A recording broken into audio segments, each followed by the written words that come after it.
Hey, let's get into it. Um, During the California Gold Rush, people they crossed deserts and mountains. They sold possessions.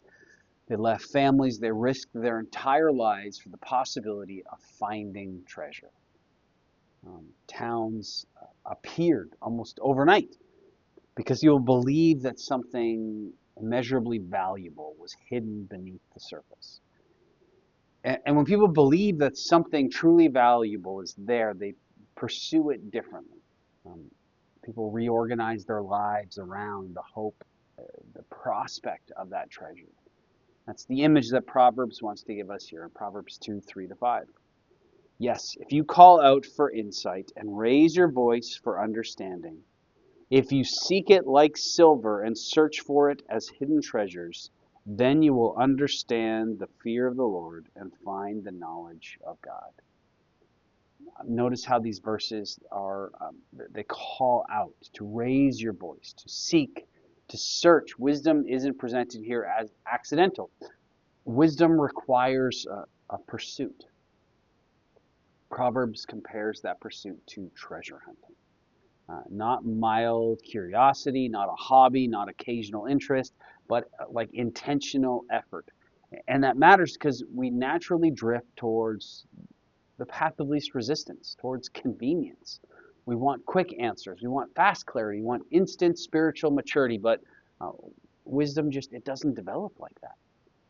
In Scripture, wisdom is usually formed slowly through attention, repetition, listening, correction, experience. You think about Solomon.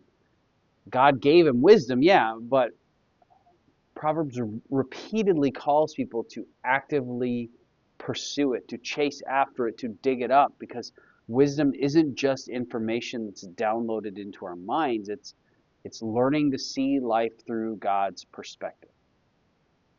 Jesus uses similar imagery when he talks about a man discovering that treasure hidden in a field, where he sells absolutely everything because he recognizes the value of the treasure, and everything else in his life becomes rearranged around it.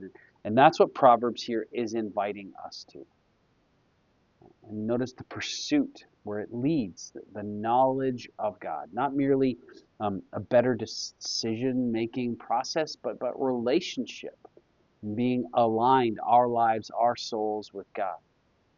Learning to live in a way that fits reality as God intended, as He designed it. And that's why wisdom matters so deeply, because foolishness eventually fractures our lives. But wisdom builds stability, like a foundation.